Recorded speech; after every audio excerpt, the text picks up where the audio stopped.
Sword with Sauce is a very fun game. I really think the name is stupid to me. It just sounds dumb. But when I'm running up the walls, jumping back side to side, cutting guys in half, I'm throwing my shield all around. The last thing I'm thinking about is how dumb the name of the game is. It's a fast-paced, high-action FPS that you can really just sit down, play a game with, and it's not very powerful on the computer. You can play it at pretty low quality, so you can play it on pretty much anything. You can sprint, wall jump, wall run, and when you really get and understand the movement, it's so fun. It feels like a shoe fits if you're a real big fan of movement based shooter games, kind of like Doom Eternal. And it has all these weapons. It has a shotgun, a rifle, a sword, a sniper, and a shield. There's a bow too, but it's kind of shit. You can throw them all like with a like a just a like it's a javelin kind of. You just hug them. But there's not much point to throwing the weapons unless it's a melee weapon. There's a bunch of little gadgets, like there's just more ammo for the guns because they only come with one clip. When you punch the guy in the face and take it, or cut him open, or whatever you want to do. There's black hole bombs, saw blades, and invisibility cloaks. There's a lot more, but I don't really care about them, or I also don't really like them that much. All this fun stuff, it's great to just sit down and jam out with, but it would be pretty pointless without a good playground sandbox to just play it in and utilize it. And I really, really love how the areas in the game, the maps are designed. So I just want to talk about what each map is supposed to teach you in gameplay, how it goes from one thing to another, and how it conveys and teaches you as you go on, as you progress, because I think it's really smart and clever how they do it. First off, there's the mansion. I love the way this whole map is laid out. If you stay in one area for too long, you'll get overrun by all the enemy guys, the minions, henchmen, and it'll show you that you can't stay in one place. It'll punish you for it because everybody will just start running at you. All the riflemen, the shotgunners, the snipers, and the swordsmen. That's the four types. You kill them, they drop their weapon. You can pick it up and go with it. In case you don't want your weapon that you have. So what it just shows you the basics. You can dabble with parkour over some narrow spaces. You can run around in. Everything becomes a lot more vertical, horizontal, diagonal, and a lot more complex the more you go on. But the most tricky area in the mansion is probably right as you enter the front door. There's this big pit with a staircase leading up to the upstairs, and there's a sniper little perched up there. And there are three entries into that room, four if you count the door you come in from, and enemies can just swarm you. And there's the staircase down. That's a lot of fun for you just want to grab on and just kind of understand a little. I really like that, but that's pretty much all you can do in that area. There's not too much. It's just a fun introduction to what the game is. Just a little bit of mindless, just going to town on these little creatures, characters, men, things. I really like it as a good intro for the game. The next map is Cargo. I like this one a lot. I think it's really well designed. The last level taught you just the basics. Gotta move, gotta kill, gotta jump around. It's kind of the same as moving, but this cargo map shows you it. There's two different parts. There's the boat part and the giant cargo just holder things all over the map, and you can do really fast parkour all over the cargo holders to just jump around and dodge gunfire and go to just run away from people if you're not ready to fight them because you're hurt or injured. And you can just run all around and you can pop in, lay into these guys, pop out, and all that. And the level is designed to show you parkour, and the only way onto the boat to finish the level by killing everyone is you need to parkour up there. You need to jump around. You need to scale a little monument, and it's really a good way to show you that parkour is a valuable option when you're trying to get places, when you're trying to do things all around here. And I really like that, how it shows you all that. And there's this big long expanse of cargo things on the ship. So you can fight your way through it yourself, or you can use parkour to just jump over it entirely. and pick through the guys like so they don't see you coming. And I like that a lot. How if you go through the way they want you to, you'll have to fight them all head on, but you can get the element of surprise by just going around. And there's a sniper perched up in the top of the boat. He'll shoot you everything. This level is really clever. I really like this one a lot. It's probably one of the better levels in the entire game. There's only 4, I think. So that one is really fun. I would cherish my time with that one as I play through it for the first time. That's the one I replay the most, really. The city is a lesson in dynamic settings. And you'll hear me say the word clever a lot because I really do think this game is smart. It shows you what to do, how to do it, you know. It teaches you through the gameplay. You learn it yourself. Because if you don't, you'll have a much harder time than if if you just refuse to learn, you'll have a harder time getting through it than you would if you go with it and you learn what they're trying to show you. So this level is all about dynamic movement. You fight in narrow hallways. You go to between 4 buildings. 2 are the same, large empty rooms connected with narrow hallways. One building is just an elevator up to a sniper's area. And there's another building. It's a lot kind of harder to explain. It reminds me of a parking garage, but it's just a lot more open. And in front of all the buildings, there's just big floors where you can just fight it out with people if you choose to. And there are bridges that connect the buildings. I like that. It's a pretty fun level. It's I'd say it's better than Mansion, worse than Cargo.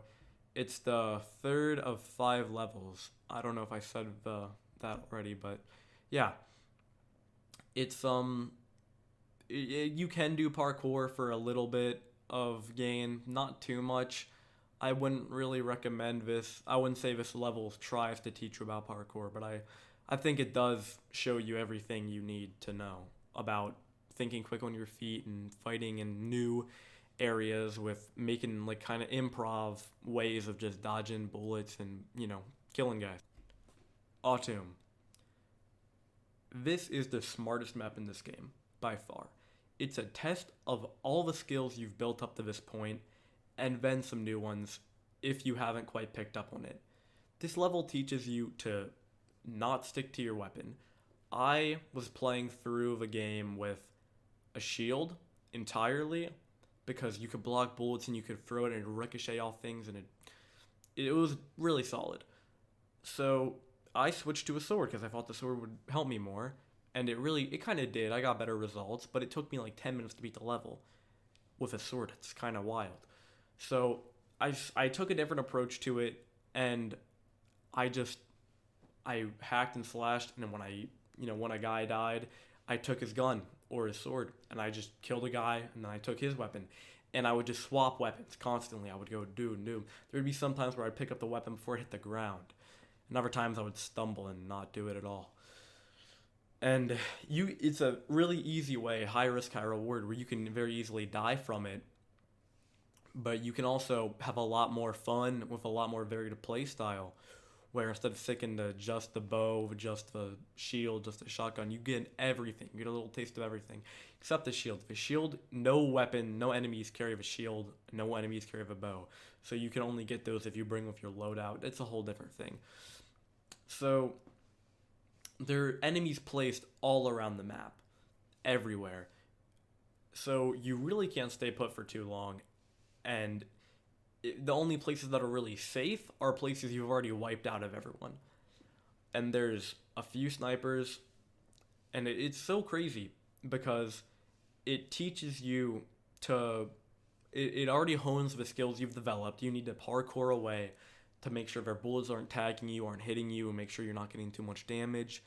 It shows you to think quick on your feet, move fast in the dynamic level. It's a really unique level. I haven't really seen anything like it. It's a mix of probably a flat. It's like a shrunken. It's an odd version of City, kind of. It's nothing like it, but that's the best thing I compare it to. The dynamic setting of it takes place with the mix, the high pace, and the encouragement of parkour in minor ways. I really like it. I think this is the best designed level. I think it tests you for everything you've learned. It just shows you how to do it, and I love it. I can't get enough of this level. My first run took 10 minutes. My second, when I picked up on the weapon swap, took me 2. I just, mind-boggling to me. Yeah, I love it. I really do. This game is phenomenal. Last and kind of least is Temple. When you reached such a high peak with the last one, Atum, it's a lot harder to really top that. So what we get is a little Japanese themed temple. It has a palace, a little bridge walkway, some rocks, and a mini desert. There's some other stuff there too.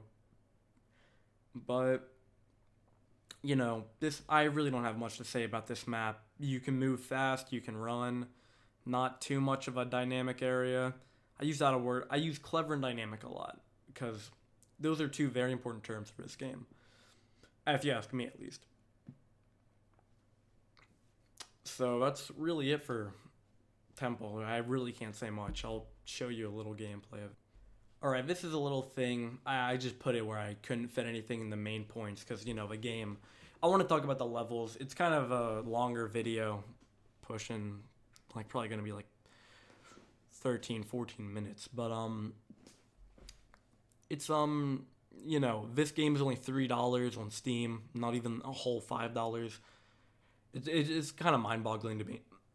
But you can go in guns a-blazing, just cut up dudes, shoot guns, anything you want. But you can also play this game entirely with stealth and not be detected by the enemy once.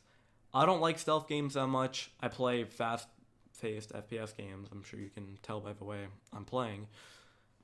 And I'm really not that good at first-person shooters.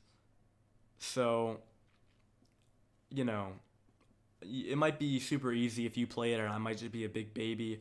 Or maybe it'd be super easy because you learn from the game teaching you. Eh? I don't know. But people can make levels for this game in the Steam Workshop. It's called The Forge, little Halo thing. You might not have gotten it from Halo. But there's a weird bug in that where when you'll spawn in the ground and you can't get out and you'll restart the game and then you might spawn in the... It's so convoluted. It's so unfun.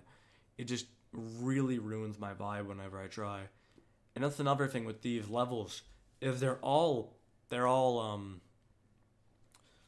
basically just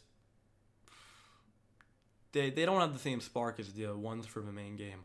The ones from the developer made, it has just stuff with it. It teaches you. These levels don't have the gameplay mechanics in mind that the game has.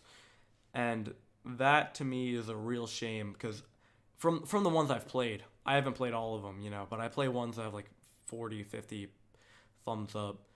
I like to try things. I really wanted them to be fun and good. I wanted to have a good time with them, but I couldn't get behind it really.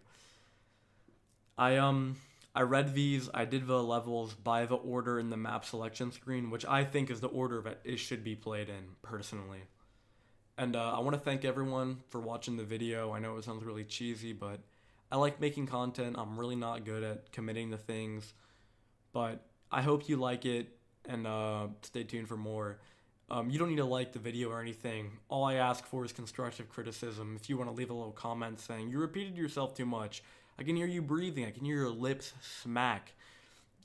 I don't blame you. I want to fix all that, but multiple takes are a little too above my pay grade right now. But I would really like to make some more stuff in the future, and if this does well, or even if it doesn't, if it gets 4 views, I'll probably make another one based on the art style of this, because I love the art style. I love the art style and the way it relates to the gameplay. I can make a whole nother 5-10 minute video on that too, because I think it's genius how it works together.